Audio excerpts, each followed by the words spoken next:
अगर एक एक को पिलाऊंगी तो देर ज्यादा होगी और दो दो को पिलाऊंगी तो थोड़ा जल्दी होगा। बोले चल तुम्हारी बात मान लेती हूँ। अब दो दो बच्चों को बिठाल रही है गोदी में, दूध पिला रही है। बाबा शंभू देख रहे हैं, उनको मजा आ रही है। थोड़ी देर के बाद में देखा कि बच्चे कहने लगे, अरे बोले लाइन आइन तोड़ो, बोले नहीं तो दूध खत्म हो जाएगा। तो कुछ लिए उनको खाना खिलाना पिलाने के लिए कलियाबाई को नियुक्त किया था आश्रम में। किसको किया था नियुक्त? कलिया बेटी को। तो वो एक आश्रम था, जैसे उदाहरण के लिए हमारा आश्रम एक होता है गांव में जिसको आंगनवाड़ी बोलते हैं, वो क्या है? आश्रम है। अब उसमें एक कार्यकर्ता होती है आंगनवाड़ी, लेकिन वहां जो बच्चे पढ़ते हैं रहते हैं आश्रम में, तो वो बताइए आंगनवाड़ी अकेली के बच्चे हैं कि सभी महिलाओं के रहते हैं? सभी महिलाओं के रहते हैं ना। तो वहां भी सभी महिलाओं के बच्चे थे। तो वो समय का जो राजा था बाबा शंभू था, वो समय की जो भाषा चलती थी सीधी चलती थी। तो जब भी बाबा शंभू आता था तो वो पूछता था जंगो वो कलियाबाई से, बोले कलिया तेरे बच्चे कितने हैं? वो कह देती थी मेरे बच्चे 33 हैं। आज भी ऐसे ही अधिकारी भी बोलते हैं, कुछ लोग बोलते हैं ना आंगनवाड़ी जब जाते हैं ना, क्या बोलते हैं? मैडम तुम्हारे बच्चे कितने हैं? जबकि पूछना चाहिए कि तुम्हारे आंगनवाड़ी केंद्र में कितने बच्चे हैं। तो मैडम भी बोल देती कभी कभी, सर मेरे बच्चे 25 है। अब ऐसा थोड़ी का बोलते ही 25 तो वही के बच्चे हैं सब। इस प्रकार से पुस्तक में लिखा गया है। तो समझ गए ना आप, कलिया का एक ही बच्चा था, लेकिन जितनी कालंकित महिला थे सबके बच्चे 28 थे और बेवा महिलाओं के बच्चे 5 थे। इस प्रकार से कितने बच्चे हैं आश्रम में? 33। अब कलियाबाई 33 ही बच्चों को खाना खिलाती थी, देख रेख करती थी, उनकी रखवाली करती थी। तो पूरे बच्चे कलियाबाई को कहते थे माँ। अब धीरे धीरे बच्चे बड़े होते जा रहे हैं। ज्यों ज्यों बड़े होते थे बच्चे चंचल होते जाते थे, नटखट होते जाते थे, बड़े तंग करते थे कलिया को, परेशान करते थे। एक दिन कलिया कहने लगी, बेटा बोले तुम दूर जाके खेलो, नहीं तो आज शाम को खाना नहीं दूंगी। बोले खाने को। बोले क्यों? बोले तुम काम नहीं करने दे रहे हो। तो बच्चे बोले कहाँ जाए माँ? बोले जाओ, बोले वो जंगल की तरफ खेल के आ जाना। बच्चे मेरे भाई खेलने के लिए जंगल की तरफ चले गए। अब जंगल में खेलते खेलते बच्चे लोग समय की याद भूल गए। धीरे धीरे दिन डूब गया, अंधेरी हो गई, रात हो गया। बच्चे रास्ता भटक गए। अब रास्ता भटक गए तो बच्चे घर नहीं आ पाए। कलियाबाई रात भर आश्रम में रास्ता देखते रही कि मेरे बच्चे कब आएंगे, लेकिन बच्चे सुबह भी हो गई लेकिन बच्चे नहीं आए। रात भर कलिया सोई नहीं। जैसे ही सुबह हुआ तो जंगो से कहने लगी, बोले जंगो माँ मेरे बच्चे बोले कल पता नहीं कौन से जंगल में भटक गए, बोले कहाँ चले गए, रात भर नहीं आए। बोले इसलिए बोले माँ मैं अपने बच्चों को ढूंढने के लिए जंगल जा रही हूँ। बोले ठीक है बेटा जंगो जाओ, बोले ढूंढ के ले आओ। जंगो दाई गई, ओ कलियाबाई गई जंगल ढूंढने के लिए। जंगल में खूब ढूंढी लेकिन बच्चों का कहीं पता नहीं चला। कलियाबाई ने संकल्प कर लिया कि जब तक मुझे मेरे बच्चे नहीं मिलेंगे तब तक बोले मैं लौट के वापिस नहीं जाऊंगी, बच्चे मिलेंगे तभी जाऊंगी। ढूंढते रही। 2 दिन हो गए मेरे भाई, बच्चे नहीं मिले। कलियाबाई ने भी संकल्प कर ली कि मैं भी नहीं जाऊंगी। अब हुआ क्या? 2 दिन के बाद में तीसरे दिन बाबा शंभू अपनी गौरा दाई के साथ घूमते हुए वही आश्रम पहुंचे और आश्रम में जाके देखे तो आश्रम सूना सूना लग रहा था। जंगो दाई से बोले जंगो आज बोले आश्रम सूना सूना लग रहा है, बच्चे कहाँ हैं? जंगो दाई कहने लगी बाबा वो 3 दिन हो गए, बोले आज बच्चे पता नहीं बोले कौन से जंगल में भटक गए, कहाँ चले गए। उन्हीं को ढूंढने के लिए उनकी कलियाबाई गई है, बोले वो भी 2 दिन हो गई, बोले उसका भी पता नहीं है। बाबा शंभू कहने लगा एक काम करो गौरा से, बोले गौरा तुम यही आश्रम में रहना, मैं कलिया के बच्चों को ढूंढने के लिए जा रहा हूँ। गौरा दाई को आश्रम में छोड़ दिया और बाबा शंभू बच्चों को ढूंढने जंगल पहुंचा। बच्चों को जंगल में ढूंढा तो बाबा शंभू को 33 ही बच्चे जंगल में एक साथ मिल गए। शंभू ने सोचा कि बच्चे मिल गए, पहले इनको घर पहुंचा दो, कलियाबाई को बाद में ढूंढ के ले जाने। बाबा शंभू बच्चों को लेके घर पहुंचा आश्रम और जंगो दाई से बोला गौरा से बोला, बोले ये बच्चे 3-4 दिन के भूखे प्यासे हैं, सबसे पहले इनके लिए खाना बनाओ, बोले इनको खाना खिलाओ। तो जंगो दाई ने, गौरा दाई ने खाना बनाई और बच्चों को खिलाई। अब सब बच्चों ने खाना खा लिए और गौरा दाई से कहने लगी, बोले गौरा मैया हमारी जो कलिया माँ थी, बोले वो हमको बोले खाना खिलाने के बाद थोड़ा थोड़ा दूध पिलाती थी, बोले तो हम खाना खाने के बाद दूध पीते हैं, बोले तब हमारी इच्छा पूरी होती है, बोले इसलिए थोड़ा थोड़ा दूध और पिला दो माँ। गौरा दाई कहने लगी, बेटा दूध तो नहीं है मेरे पास। नहीं, बोले माँ कहीं से भी लाओ, लेकिन हमको दूध चाहिए, बोले दूध के बिना हमारी इच्छा नहीं मानती। बोले मेरे भाई दूध पीने के लिए गौरा से बच्चे परेशान करने लगे। गौरा दाई ने सोची कि क्या करूं, ठीक है तो बोले बच्चे थोड़ी देर यहीं रुकना, बोले अभी दूध लेके आती हूँ। बोले ठीक है जाओ। गौरा दाई मेरे भाई वहां से निकली और नदी के पास पहुंची तो नदी के किनारे में एक बरगद का पेड़ लगा हुआ था। उस बरगद के पेड़ से दूध निकालती है और थोड़ा सा दूध निकाल के ले गई और आश्रम में जो पानी भरा हुआ था उस पानी में वो दूध को मिला के घोल दिया। बताते पूरा पानी सफेद हो गया, देखने में दूध जैसा, और उसी सफेद पानी को थोड़ा थोड़ा बच्चों को दे दिया। बच्चों ने जैसे ही देखे तो बड़े प्रसन्न भय, खुश हो गए। एक बच्चे ने जैसे ही पी के देखा तो कहने लगा, अरे बोले ये असली दूध नहीं है, बोले ये तो नकली दूध पिला रही है। बोले गौरा दाई, बोले हमारी कलिया हमको बोले असली पिलाती थी। बोले दूसरा बच्चा कहने लगा, कैसा नकली? बोले पी के देख तब पता चलेगा। बोले मेरे भाई उस बच्चे ने भी एक घूंट पिया, उसको भी पानी जैसा लगा, फेंक दिया। सब बच्चों ने पी पी के देखे और फेंक दिए और कहने लगे, माँ तुम हमको बोले चूतिया बना रही हो, बोले बुद्धू बना रही हो, बोले ये असली दूध नहीं है, नकली। बोले नकली है, बोले हमको असली दूध चाहिए। बोले मेरे भाई परेशान करने लगे। बाबा शंभू दूर बैठ करके देख रहा था। अब गौरा दाई कहने लगी, बेटा जो दूध था मेरे पास तो ला दी, बोले अब असली कहाँ से लाऊं? बोले एक बच्चा कहने लगा, माँ बोले मैं बताऊं बोले असली दूध? बोले बता। बोले या बोले एक बच्चा कान के किनारे जाके बोलता है, गौरा रानी बोले ये सब बच्चों को छोड़ दो, बोले और मुझे अकेले बोले आप अपना दूध पिला दो। बोले गौरा दाई को हंसी आ गई। बोले बड़ा चालाक है तू। बोले चल कोई बात नहीं, बोले बात तो सही भी है। बोले उसको अपने गोदी में लाई और उसको दूध पिलाने लगी। 2-3 घूंट ही पिया उसने और दूसरा बच्चा कहने लगा, बोले माँ उसने पी लिया, बोले उसको अलग करो, मुझे पिलाओ। बोले अब गौरा दाई ने उसको बाजू में करी और दूसरे को लाई, उसको पिलाने लगी। तीसरा बच्चा थोड़ी देर के बाद में कहने लगा, माँ उसको भी अलग करो, मुझे पिलाओ। बोले अब गौरा दाई एक एक को पिला रही है और एक एक को लेते जा रही है। कुछ बच्चे कहने लगे, भीड़ मत लगाओ, बोले लाइन बना के खड़े हो जाओ, पंक्ति बना के, बोले नंबर सबका लगेगा। बोले बाबा शंभू ने देखा तो बाबा शंभू को हंसी आ रही थी। देखो बोले बच्चों की, सब बच्चे ने पंक्ति लगा लिए। अब गौरा दाई एक एक को पिला रही है, बाजू में करते जा रही है। एक बच्चा बीच लाइन में खड़ा खड़ा कहने लगा, बोले मैया देर हो रही है, जल्दी जल्दी पिलाओ। बोले पिला तो रही हूँ बेटा। बोले और कैसे जल्दी पिलाओ? बोले एक गलती कर रही हो तुम। बोले कौन सी गलती? बोले मैं बताऊं? बोले या। बोले बता। वो बच्चा गया कान के किनारे में जाके कहने लगा, बोले मैया तुम एक एक को पिला रही हो, अगर 2-2 को पिलाओगी तो थोड़ा जल्दी होगा। बोले मेरे भाई गौरा दाई कहने लगी, बड़े चालाक है। बोले लेकिन बात तो सही भी है। बोले अगर एक एक को पिलाऊंगी तो देर ज्यादा होगी और 2-2 को पिलाऊंगी तो थोड़ा जल्दी होगा। बोले चल तुम्हारी बात मान लेती हूँ। अब 2-2 बच्चों को बिठाल रही है गोदी में, दूध पिला रही है। बाबा शंभू देख रहे हैं, उनको मजा आ रही है। थोड़ी देर के बाद में देखा कि बच्चे कहने लगे, अरे बोले लाइन आइन तोड़ो, बोले नहीं तो दूध खत्म हो जाएगा तो कुछ नहीं मिलेगा। बोले जिसको पीना है तो पियो। बोले मेरे भाई लाइन तोड़ दिए और एक दूसरे बच्चे को पांव पकड़ के खींच के बाजू में करने लगे और पीने लगे।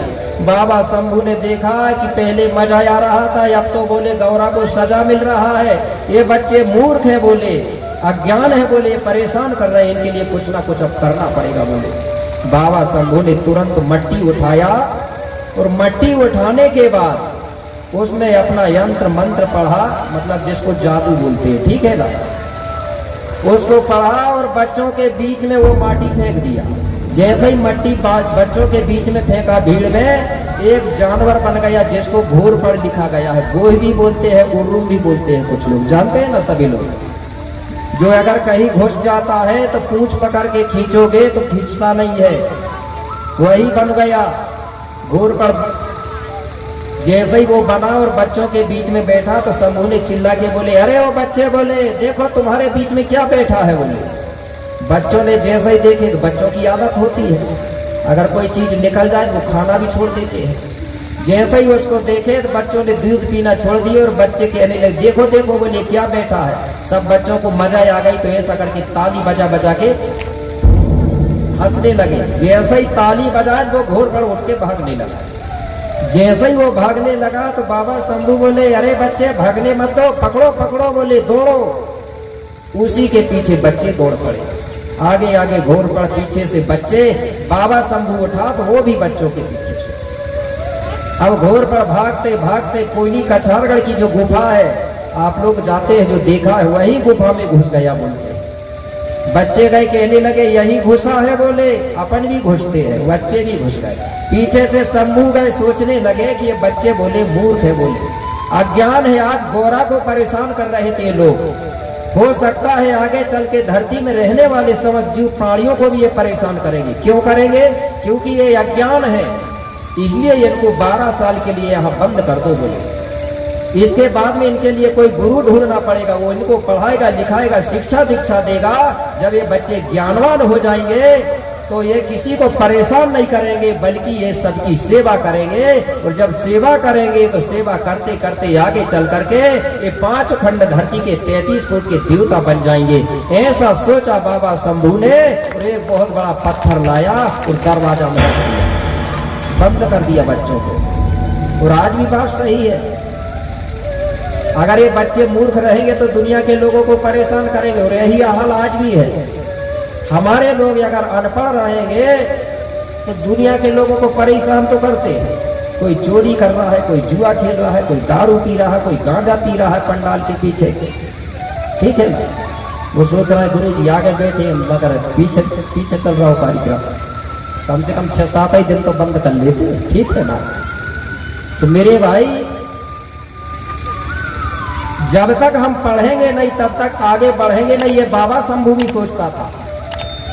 इसलिए कहते हैं ना, शिक्षा वो शेरनी का दूध है, जो पिएगा वही दहाड़ेगा, और जो नहीं पिएगा तो जानवर जैसा चिल्लाएगा। रात को चिल्लाती ना वही लड़ैया बोलते हैं, अपने धर गोंडी में कोलिया बोलते हैं। हुआ हुआ हुआ, दिन हुआ तो पता ही नहीं चलता, ऐसा ही हाल होते हैं। तो बाबा शंभू ने सोचा इनको पढ़ाई के लिए कोई गुरु ढूंढना पड़ेगा, या अभी 12 साल के लिए बंद कर दो। पत्थर लाया, बंद कर दो, और वापिस आने लगा।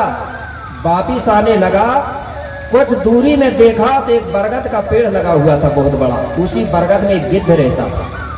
वो गिद्ध के पास पहुंचा बाबा, और गिद्ध से कहने लगा, गिद्धराज, मैंने बोले कोयली कछारगढ़ की गुफा में 33 करोड़ बच्चों को बंद कर दिया हूं। आप इनकी देख रेख करना, इनकी चौकीदारी करना, पहरेदारी करना। इस प्रकार गिद्ध को वहां का पहरेदार बना दिया। और बाबा शंभू वापिस आश्रम आ गए। आश्रम में आके पूछा, बोले गौरा, कलिया दाई आ गई क्या? बोले जंगल से वापिस। बोले बाबा अभी तक पता नहीं है। पता नहीं? बोले कहाँ भटक रही है, कहाँ ढूंढ रही है? अरे बोले उसको ये पता ही नहीं होगा मेरे बच्चे कहाँ है। वो तो सोचती होगी कि जंगल ही में है तो ढूंढती होगी। बोले उसको जाके खबर दे दो। गौरा दाई जंगो से कहने लगी, जंगो दाई तुम जाओ, बोले कलिया दाई को खबर बता दो और जंगल से वापिस लेके आ जाओ। बोले ठीक है। अब जंगो दाई कलिया दाई को खबर देने जाती है। जैसे ही जंगल पहुंची, जैसे ही कलिया दाई दिखी तो कलिया से कहने लगी, बोले कलिया तुम्हारे बच्चे तो मिल गए। बोले कहाँ? बोले वो तो बाबा शंभू को मिल गए थे, बाबा शंभू ने वापिस आश्रम ले जा लिए। तो बोले अभी कहाँ है, आश्रम में है क्या? बोले नहीं नहीं, बोले वो तुम्हारे बच्चे ना गौरा दाई को बोले दूध पीने के लिए परेशान कर रहे थे, तो बाबा शंभू ने गुस्सा में आके बोले और कछारगढ़ की गुफा में बंद कर दिए। बोले वो भी 1-2 दिन के लिए नहीं, 12 वर्ष के लिए। बोले जैसे ही कलिया भाई ने ये बात सुनी मेरे भाई, आग बबूला हो गई, क्रोध में आ गई, आंखें लाल लाल कर लिया, विकराल रूप धारण कर ली, गुस्सा में आ गई। जंगोदाई ने पूरी बात ही नहीं बताई और घबरा गई देख के कि मुझे ही ना मारने लगे। वो भी पीछे के पीछे पैर लौट के और भाग के आ गई। तो ये कलियादाई विकराल रूप धारण कर लेती है। आज भी महिलाएं भी धारण कर लेती है, वो भी बन जाती है कलियादाई की, नहीं बनती। मैंने तो कहीं कहीं देखा हूँ कुछ महिलाएं कलिया को रूप धारण कर लेना, 2-3 भैया जो है तो डर के भाग जाओ। एक बार मैं सोच रहा था भला तो बड़ा देव ने महिलाओं को मूछ नहीं दिया, नहीं तो पता नहीं किसी से नहीं बनती है, नहीं बनती ना। अगर मूछ हो जाती महिलाओं को तो भैया को पार नहीं पाते भैया लोग। एक जगह बैतूल में देखा था, दोनों पति पत्नी झगड़ा कर रहे, बाजार का दिन था, पत्नी ने भी पी ली और भैया ने भी पी ला और लड़ते लड़ते निकल गए गली में। जैसे ही गली में निकले तो महिला भी ऐसा करके पूरी धोतिया चढ़ा ली ऊपर, ऐसा ताल ठोक रही, ताल ठोका ठोका पता नहीं क्या हुआ, ऐसा करके करने लगी, आवाज आता। तो मैंने सोचा कि अगर ये महिला को मूछ होती तो पता नहीं क्या कर देती। अच्छा है कि बड़ा देव ने महिला को मूछ नहीं दो, ठीक है ना। तो विकराल रूप धारण कर ली कलियादाई ने, 2 ही हाथ हैं, सिर्फ विकराल रूप धारण करने के कारण, गुस्सा में आने के कारण उसको तो मतलब देखने में वो डर लगती थी। नहीं तो फोटो वाली की बात नहीं कर रहा हूँ मैं, फोटो में बनाने वाले तो 10 बना दे और 20 बना दे, क्या करना, उनको बेचना, पैसा कमाना।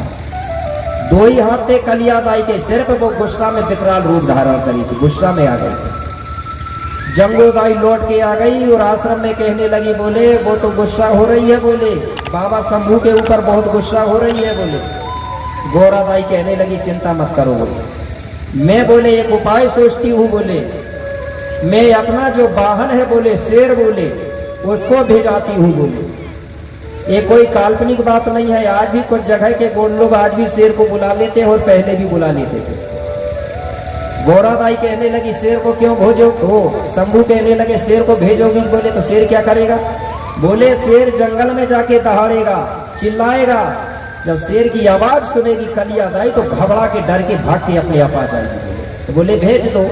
गौरादाई ने शेर को भेजी, शेर जाके जंगल में दहाड़ने लगा। कलियादाई गुस्सा में थी और जो गुस्सा में रहता वो किसी को नहीं डरता, नहीं डरता ना। आज कोई भी महिला को कहो कि वो उधर जाना रात को तो कोई नहीं जाएगी, और कहीं लड़ाई हो जाए फिर चाहे आधी रात हो, तो गुस्सा में किसी को डर नहीं लगता। कलियादाई बिल्कुल नहीं डरी, जिस तरफ शेर दहाड़ रहा था उसी तरफ जा रही है वो। बोले कहाँ दहाड़ रहा शेर? जैसे ही शेर को देखी मेरे भाई और एक छलांग लगाई और उसी शेर के ऊपर बोले कलियादाई सवार हो गई। ऐसा करके आज भी हमारी किंवदंतियां चलती है कहानी के रूप में, शेर पे सवार हो गई।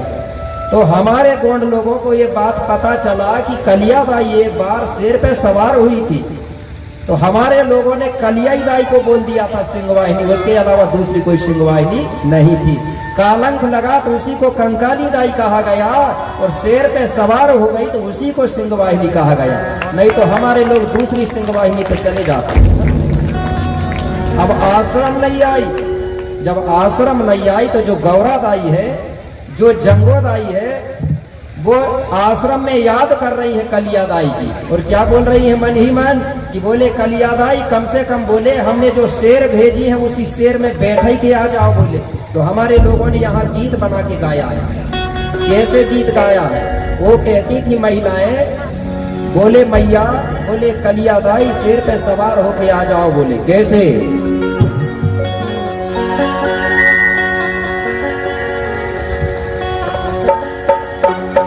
एक बार कलियादाई शेर पे सवार हो गई तो सिंहवाहिनी दाई के नाम से जयकारा, ठीक है, बोलिए सिंहवाहिनी दाई ला। जैसे वो कहने लगे, मैया आ जाइयो, मैया आ जाइयो, आ जाइयो सिंगा में होके सवार, मैया आ जाइयो, आ जाइयो सिंगा में होके सवार।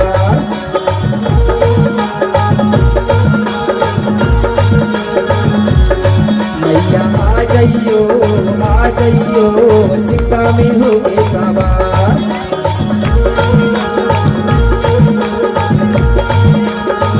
बड़ी शर्म की बात है, श्यामे दादा को खून गर्म हो रहा हो बनवाना के लाल जवान जवानों को पता नहीं ठंडो गाय पड़ रहा है। एक बार दादाजी के लिए जोरदार ताली जवान लोग बजाएंगे कम से कम। सिंगा में मैया आ जाइयो सिंगा में होगे सवार।